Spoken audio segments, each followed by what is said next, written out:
história continua e seguimos firmes na obra que mudou o mundo, baseada na autobiografia de Demos Shakarian.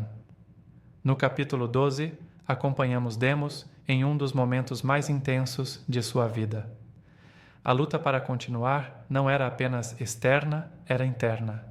Um conflito silencioso, profundo, quase invisível.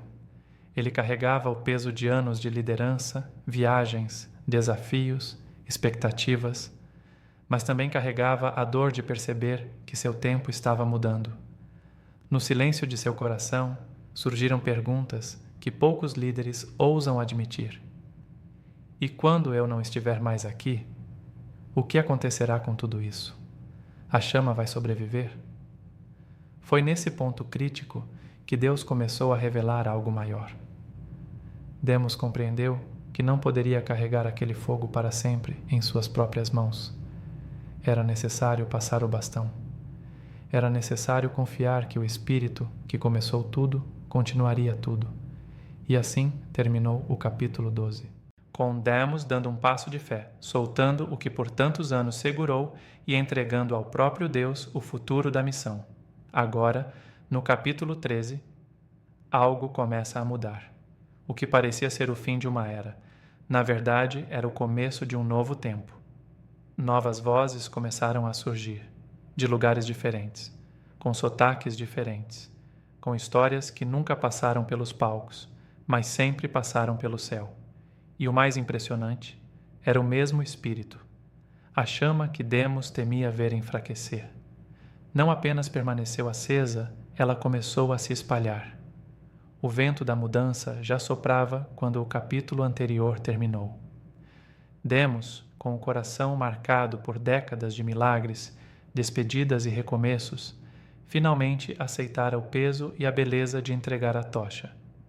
Mas o que ele ainda não sabia é que a chama que ele entregou não apenas permaneceria acesa, ela estava prestes a incendiar o mundo. No início foi quase imperceptível. Aqui e ali, Demos começou a notar vozes que nunca tinham se manifestado antes. Vozes simples, vozes trêmulas, vozes que, sinceramente, ninguém jamais teria escolhido à primeira vista. Mas havia algo diferente nelas, algo familiar, algo vivo, algo que parecia com o que ele mesmo sentiu na juventude, naquela vila armênia onde tudo começou. Era o mesmo fogo. E esse fogo estava se levantando nos lugares mais improváveis. Numa sala de reuniões apertada, numa fábrica barulhenta, numa casa humilde nos subúrbios, num escritório elegante no centro empresarial, e as vozes surgiam como pequenas chamas acendendo outros corações. Homens comuns, chamados extraordinários. Não eram pregadores renomados, não eram grandes oradores, não tinham títulos, diplomas nem palcos iluminados. E talvez fosse justamente isso que tornava tudo tão poderoso. Um empresário que antes mal orava em público, agora conduzia reuniões com uma convicção que tocava até os mais céticos. Um ex-viciado, antes apontado, rejeitado e esquecido pela sociedade, agora falava com uma sabedoria que só quem foi restaurado pela graça conhece. E quando ele testemunhava, ninguém conseguia segurar as lágrimas.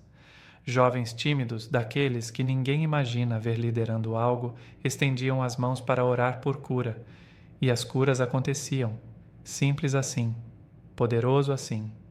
Era como se o Espírito estivesse dizendo: o fogo não pertence aos grandes, o fogo pertence aos dispostos. Ao observar tudo isso, Demos sentiu algo profundo inundar seu peito. Não era orgulho, não era nostalgia, era paz. Uma paz suave, firme, serena, quase como uma resposta silenciosa do céu. Ele entendeu uma verdade que mudaria tudo. Deus não precisa de réplicas. Ele não está preso a um estilo, a um formato ou a um perfil específico. Ele não escolhe os mais perfeitos. Ele desperta os disponíveis. E assim, pela primeira vez, Demos viu de forma clara. A chama não estava passando para uma pessoa. A chama estava passando para uma geração. O mais surpreendente não era ver líderes surgindo no palco. O mais surpreendente era o que começava a acontecer fora dele.